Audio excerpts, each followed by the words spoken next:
मैं विनोद कुमार दैनिक हिमाचल न्यूज़ की ओर से आपका स्वागत करता हूं। हमारा लगातार प्रयास रहता है कि प्रदेश की हर गतिविधि हो, शिक्षा का क्षेत्र हो, खेल का क्षेत्र हो, उसमें विद्यार्थी या एक अच्छा स्पोर्ट्समैन या जो भविष्य के जो बच्चे हैं, भविष्य का जो निर्माण करने वाले बच्चे हैं, वो क्या बेहतर कर सकते हैं। इससे हम हमेशा आपको जो है समय-समय पर रूबरू करवाते हैं। आज हम आपको वैसी ही एक बेहतर एकेडमी के जो एक प्रशिक्षक है या हम कह सकते हैं शिक्षक है, उसके फाउंडर है, डायरेक्टर है, उनसे भी आपको रूबरू करवाएंगे। बात कर रहे हैं आचार्य द्रोण आईएएस अकादमी, चंडीगढ़ की अकादमी है और इसके जो फाउंडर और डायरेक्टर है श्री श्याम गुलाटी जो इस समय हमारे साथ है।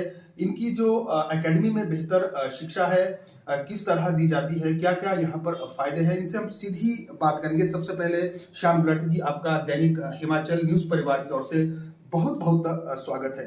बात शिक्षा क्षेत्र की हम सबसे पहले शुरू करें, हम आपका परिचय जरूर जानना चाहेंगे। नमस्कार, बहुत बहुत धन्यवाद आपका। मेरा नाम श्याम गुलाटी, जैसे आपने बता दिया। और मैं बेसिकली हिमाचल प्रदेश का ही रहने वाला हूँ, डिस्ट्रिक्ट सोलन से हूँ। और मैं अपनी एकेडमी, जो भी आपने नाम बताया, आचार्य द्रोण आईएएस अकेडमी, वो चंडीगढ़ में रन कर रहा हूँ। पिछले 5 सालों से हमारी एकेडमी चल रही है और बहुत अच्छा हमारे रिजल्ट्स आ रहे हैं। बच्चे अभी काफ़ी आगे बढ़ रहे हैं। हर साल हमारी इंस्टीट्यूट से 40 से 50 बच्चे निकलते हैं और गवर्नमेंट जॉब में जाते हैं, अलग अलग क्षेत्रों में जा रहे हैं। और मैं अभी यहाँ पर आपके पास आने का मेरा एक मकसद ये है कि मैं हिमाचल के बच्चे, जो एक बैकग्राउंड हिमाचल की ऐसी रहती है हमारी, मैं भी उसी हिमाचल के उसी क्षेत्र से हूँ। तो यहाँ के बच्चों को दिक्कत जो आती है, एक तो मेन उनके पास कोई एक प्लेटफॉर्म नहीं होता, ना ही उन्हें पता होता है कि हमें कब किसी कोचिंग को शुरू करना चाहिए और कहाँ से शुरू करना चाहिए। और फिर उनके जो दूसरी जो प्रॉब्लम आ जाती है, वो आती है उनकी फाइनेंशियल जो कंडीशंस होती है घर की, उसकी वजह से भी। तो उनके लिए मैंने एक अलग से एक सिस्टम बनाया है, एक प्लान बनाया है कि वो बच्चे मेरे पास आएंगे, उनको फाइनेंशियली बहुत जो वीक बच्चे हैं उनके लिए बहुत फायदेमंद है। हमारी फीस बहुत कम रहती है। और गुलाटी जी, मैं इस संबंध में आपसे आगे भी जानना चाहूंगा, लेकिन सबसे पहले हम सीधी बात करेंगे कि जो आपका इंस्टीट्यूट है वो वर्तमान में या इस समय में जो है वो कौन कौन से जो है वो कोर्सेज किस किस विषय में करवा रहा है। जी बिल्कुल, हमारी एकेडमी में हम आईएएस एकेडमी है हमारी, तो आईएएस तो मेन हमारा कोर्सेज है आईएएस। और जैसे भी हमारे स्टेट्स के साथ लगते स्टेट से, हिमाचल हो गया, हरियाणा हो गया, पंजाब हो गया, यहाँ की जितनी भी हमारी एडमिनिस्ट्रेटिव जो सर्विसेज है उनकी करवाते हैं। जैसे हिमाचल का एचएस हो गया, पंजाब का पीसीएस हो गया, हरियाणा का हम एचसीएस हो गया, तो ये सभी की हम तैयारी करवाते हैं बच्चों को। इससे निचले लेवल के भी, जो किसी बच्चे ने पटवारी का करना है, पुलिस का करना है, या आर्मी में जाना है, या कोई और गवर्नमेंट क्लरिकल के एग्जाम देने हैं, बैंक पीओ के एग्जाम देने हैं, तो वो भी हम तैयारी करवाते हैं और बहुत ही अच्छे रिजल्ट हमारे पास रहते हैं। गुलाटी जी, अक्सर जो है बच्चों में एक दुविधा रहती है कि अपनी पढ़ाई को पूरी करने के बाद वो फ्यूचर प्लानिंग उनकी क्या रहती है, कोर्स कब शुरू करें और कैसे शुरू करें, वो भी आप जरूर बताएं। बिल्कुल, बहुत अच्छा क्वेश्चन आपने किया जी। यहाँ के क्या शहरों में भी काफी लोगों को ये पता नहीं होता कि हम अपनी पढ़ाई को कब खत्म करेंगे, कब कोर्स पूरा करेंगे। तो हिमाचल की मैं बात करूं, मैं काफ़ी कॉलेजेस में गया अभी और स्कूल्स में भी जा रहा हूं, मैं भी विजिट कर रहा हूं। तो वहां पर बच्चों को, अभी जो कॉलेज की बात करता हूं, जिनका फाइनल ईयर बच्चों का है, उन बच्चों को भी अभी ये पता नहीं है कि हमने आगे करना है, उनका एम ही उन्होंने बनाया नहीं अभी तक। तो वो बच्चे क्या करेंगे आगे, है ना। बेरोजगारी ऐसे बढ़ती जाती है। तो मैं ये कहता हूँ कि अगर किसी बच्चे ने सोचा है कि मुझे भविष्य में इस पोस्ट पे पहुंचना है, या मुझे ये काम करना है, ये स्टेटस मैंने बनाना है, तो वो पहले उसको एम बना ले। उसके बाद रही बात कोर्सेज की, कब शुरू करने हैं आपने, तो वो कोर्सेज जो होते हैं, वो जैसे ही आपने 10+2 क्लियर कर लिया और आपकी ग्रेजुएशन शुरू होती है, तो आप ग्रेजुएशन के फर्स्ट ईयर से ही आप जो वो कोर्स शुरू करना चाहिए। मैं आपको यहाँ रोकना चाहूंगा। अक्सर आजकल जो खासकर कोरोना के बाद एक ऐसी स्थिति पैदा होगी कि वो आपको पता ही है कि जो पूरा देश, अगर हम विश्व की बात करें, पूरा भारतवर्ष जो है उस स्थिति से गुजरा था। लेकिन शिक्षा एक चुनौती थी सरकार के पास, तो एक बहुत ही अच्छा एक माध्यम उन्होंने चुना ऑनलाइन स्टडी का। तो मैं थोड़ा सा डिफरेंस ये जानना चाहूंगा कि जो आपकी अकेडमी है, क्या वो जो विभिन्न तरह के जो आपके कोर्सेज है वो ऑनलाइन स्टडी भी कराता है या ऑफलाइन की वहां पर जो है वो सुविधा है, किस किस तरह की जो सुविधा आपका इंस्टीट्यूट इस समय दे रहा है? Good, very good. हमारे जो इंस्टीट्यूट है, पहले जैसे आपने कहा कोरोना से पहले तो हमारा ऑफलाइन ही क्लासेस सारी जी, चलती जी, थी। ये जो जितना भी अभी ये कोरोना के बाद जो बच्चों को पढ़ाई का एक जो अलग से उनको देखना पड़ा है, वो ऑनलाइन सिस्टम रहा है। तो जी। ऑनलाइन हमने भी अपने इंस्टीट्यूट में ऑनलाइन और ऑफलाइन दोनों क्लासेस रखी है। जी, बल्कि 70+% बच्चे जो हमारे पास वो ऑनलाइन कोचिंग लेते हैं। जी, तो इसका फ़ायदा बहुत है ऑनलाइन कोचिंग का। जी। तो अभी आप चाहते हैं, जो बच्चा चाहता है कि मुझे ऑनलाइन कोर्सेज करने हैं या फिर ऑफलाइन या क्लास में आना चाहे तो क्लास में आ सकता है, ऑनलाइन करना कहीं से भी कर सकता है, घर बैठे कर सकता है। मैं यहाँ पर आपसे थोड़ा सा डिफरेंस जानना चाहूंगा कि बेहतर कौन सा जो वो क्षेत्र रहेगा, ऑफलाइन का रहेगा या जो ऑनलाइन क्लासेस होती है वो किस तरह का उसमें डिफरेंस रहता है? वो भी असमंजस विद्यार्थियों में रहता है कि अगर आप टीचर्स के सामने अगर क्लास में आए तो ज्यादा बेहतर होता है, ऑनलाइन में थोड़ा सा देखने वाला, या किस तरह की जो है व्यवस्था वो कैसे डिस्क्राइब करेंगे? इस तरह के क्वेश्चन मेरे पास बहुत ज़्यादा आते हैं जी, और लोग फ़ोन करके पूछते हैं, जी। मेरे इंस्टीट्यूट में आते जी। हैं कि आज के टाइम में सर ये बताएं कि हमें ऑनलाइन कैसे रहेगा, ऑनलाइन ठीक है या फिर ऑफलाइन ठीक है? जी। हमने सुना है कि ऑफलाइन ज़्यादा बेहतर रहता है। मेरे हिसाब से जो हम करवाते हैं, तो मैं तो ये कहना चाहूँगा कि ऑफलाइन और ऑनलाइन में कोई फ़र्क नहीं है। जी। आज के हिसाब से जितनी हमारी टेक्नोलॉजी एडवांस हो चुकी हम है, कह सकते हैं कि जो सीखने की क्षमता कैसी है उसे हाँ, कोई मैटर नहीं वो करता मैटर है नहीं, कि वो मैटर जी, नहीं जी। करता है। आप अपने घर पे बैठ करके जी, जो हम अपनी क्लास में, जी। आजकल ये सिस्टम है कि जो हम अभी आपको लाइव पढ़ाएंगे, जी। जो क्लास में पढ़ाएंगे वो सेम उसी टाइम आपके पास वो लाइव जा रहा है। तो जी। जो हम उनको करवा रहे हैं वो आपको आ रहा है, और साथ साथ जो मटेरियल उन बच्चों स्टडी को मटेरियल, जी। वो भी आपको सेम वैसे ही प्रोवाइड किया जाएगा, और जो भी आपके क्वेश्चनिंग होंगे, कोई डाउट्स होंगे तो उनको भी हम साथ ही साथ क्लियर कर क्लियर देते करते हैं। तो वो उसमें कोई दिक्कत वाली बात नहीं है। ऑनलाइन जो बच्चे हैं उनके लिए आप स्टडी मटेरियल की बात करें, क्या ऐसी सुविधा आपने रखी है, आपके इंस्टीट्यूट ने आपने रखी है कि क्लास लगाने के बाद जो है घर में उनको अवेलेबल करवाई जाए? हाँ, बिल्कुल बिल्कुल बिल्कुल, उनके पास एक पीडीएफ हम बना के भेज जी। देते हैं उनको। कई बार जब ये स्टूडेंट्स अगर ये चीज देखेंगे तो एक उनमें उनके अंदर एक कंफ्यूजन सी रहती है कि शायद जैसे मैं आपसे बात कर रहा हूँ, आपके इंस्टीट्यूट के बारे में बात कर रहा हूँ, ये तो इनकी एडवर्टीजमेंट कर रहे हैं, लेकिन मैं खासियत की बात करूंगा। ऐसी क्या जो है वो खासियत है, क्यों जो है वो आपके पास स्टूडेंट शिक्षा करने जो है वो ग्रहण करने आपके पास आए, ये जरूर जानना चाहूंगा। बिल्कुल बिल्कुल बिल्कुल जी। जैसे मैंने बताया कि मेरा एम जो है जी। वो उन बच्चों को ऊपर जी। उठाना है जो वीकर बच्चे हैं, जी। जिन बच्चों के घर की आर्थिक स्थिति कमजोर है। जी। अब मैं रहने को चंडीगढ़ में रहता हूँ, वहाँ तो बहुत लोग हैं, जितनी फीस हम डिमांड करते हैं उतनी फीस दे देते हैं, जी। लेकिन वो इंस्टीट्यूट अलग से है। मेरे इंस्टीट्यूट में मैक्सिमम बच्चे वही आते हैं जो बच्चे घर से गरीब होते हैं, जी। जिन बच्चों के पास कोई अपने एजुकेशन या कोचिंग फाइनेंशियल नहीं होता है, प्रॉब्लम भी financial इसमें बहुत बड़ी चीज होती है। वो बच्चे मेरे पास आते हैं। जी। ये प्लस पॉइंट ये रखा है, जहाँ जो दूसरे इंस्टीट्यूट से जी। वो लाखों रुपए बच्चों से फीस जो लेते हैं, जी। मेरे पास बच्चे आए, पहले तो उन्होंने अपना एक माइंडसेट तैयार करना है कि हमने करना है तो जी। करना है, तो फीस तो कोई मायने नहीं रखती। उनकी फीस हमने बहुत कम रखी है, जी। और इंस्टीट्यूट से भी मतलब आधे से भी आधी रखी है हमने जी। फीस हमारे पास फीस बच्चों के लिए। एक तो एडवांटेज ये है हमारे पास आने का, बच्चा हमारे पास आएगा। दूसरा हमने ये रखा है कि कोई गरीब बच्चा अगर वो चाहता है कि मुझे पार्ट टाइम भी कोई जॉब चाहिए, जी। जी।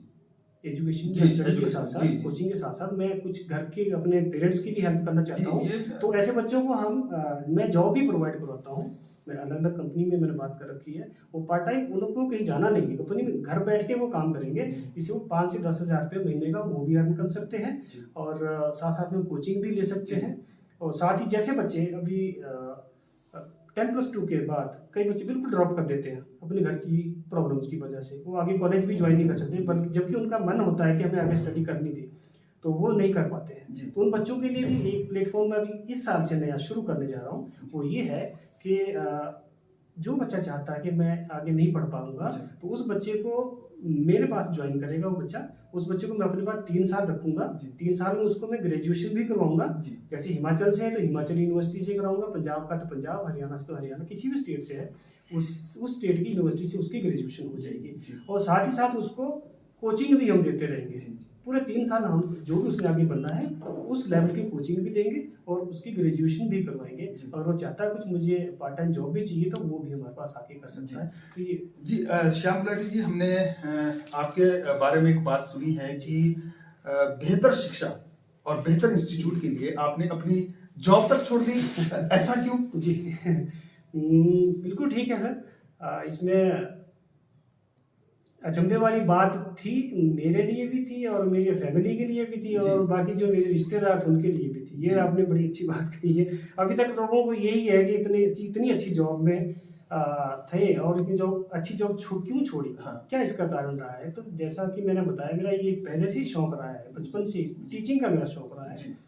और जब मैं बेसिकल मेन जो मेरा बना है चंडीगढ़ जाकर के, जब मैं वहाँ किसी इंस्टीट्यूट के साथ जुड़ा, जब मैं जॉब कर रहा था तो पार्ट टाइम सुबह शाम में एक कोचिंग इंस्टीट्यूट अपना एकेडमी के साथ जुड़ गया।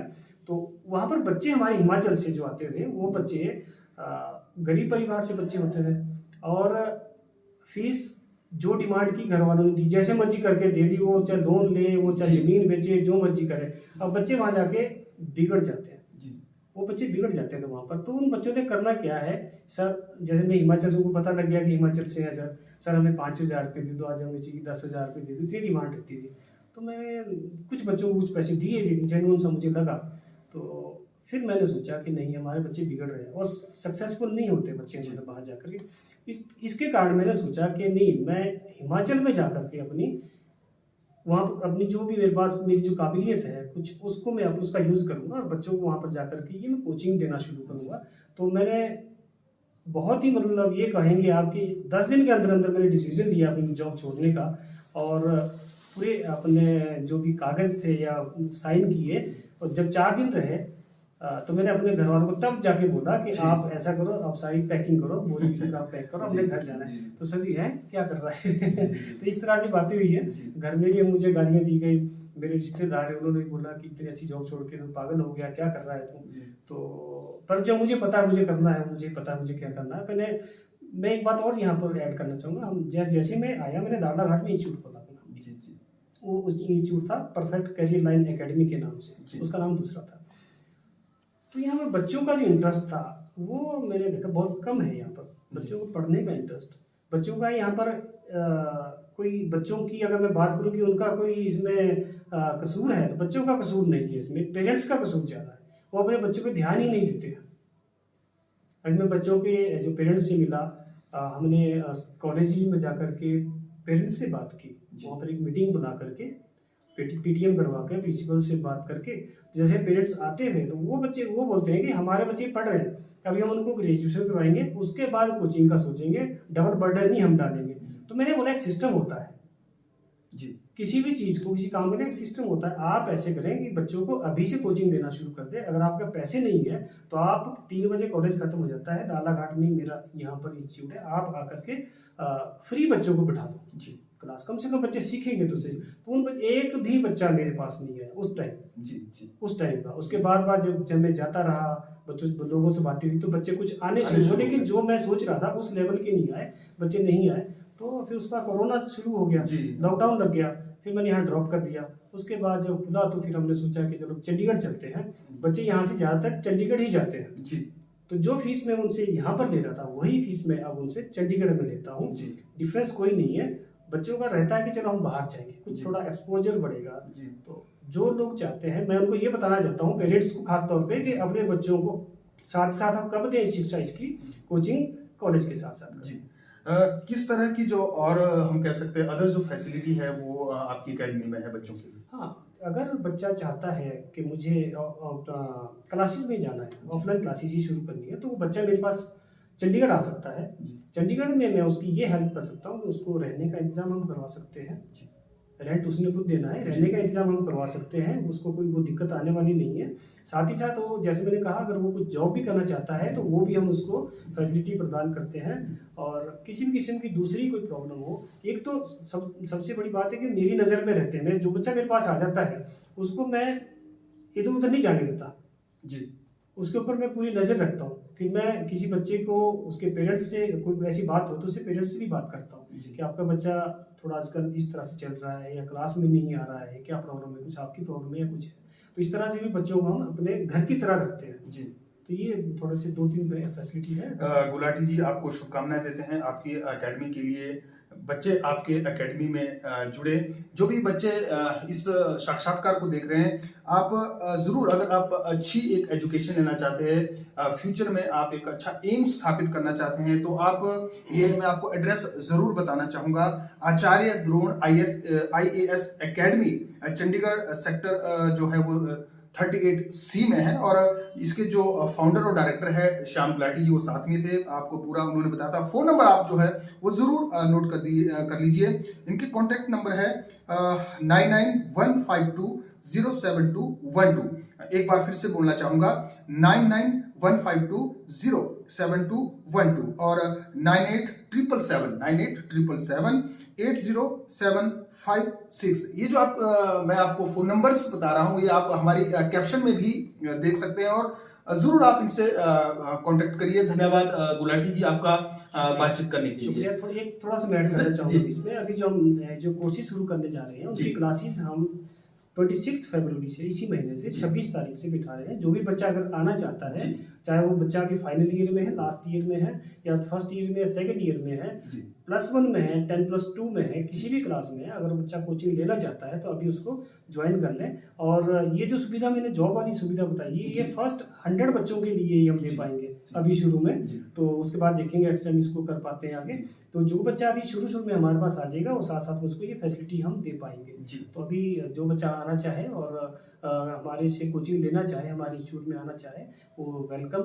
आज ही रजिस्टर कर ले। हमारी वेबसाइट है, वेबसाइट का एड्रेस और मेरा कॉन्टैक्ट। अगर आप खुद ही अगर थोड़ा सा बता दें, वैसे हमारी स्क्रॉल में भी जो है वो चल रही है, लेकिन अगर आप खुद अपने मुंह से बता दें तो ज्यादा बेहतर। मेरा जो वेबसाइट एड्रेस है वो www.acharya-द्रोण AACHARAYADRONAIAS.com, ये मेरा जो वेबसाइट एड्रेस है। आप इसमें जाकर के अपना को एनरोल कर लें, और फीस स्ट्रक्चर सब कुछ उसमें दिया गया है। फिर भी कुछ पूछना हो तो आप बेझिझक कॉन्टेक्ट कर सकते हैं एनी टाइम। मेरा मेल ID भी है s.gulati045@gmail.com। उस पर भी आप मुझे मेल कर सकते हैं और पूछ सकते हैं। विजिट करना हो आप आ सकते हैं sector 38C SU number 74 second floor पर।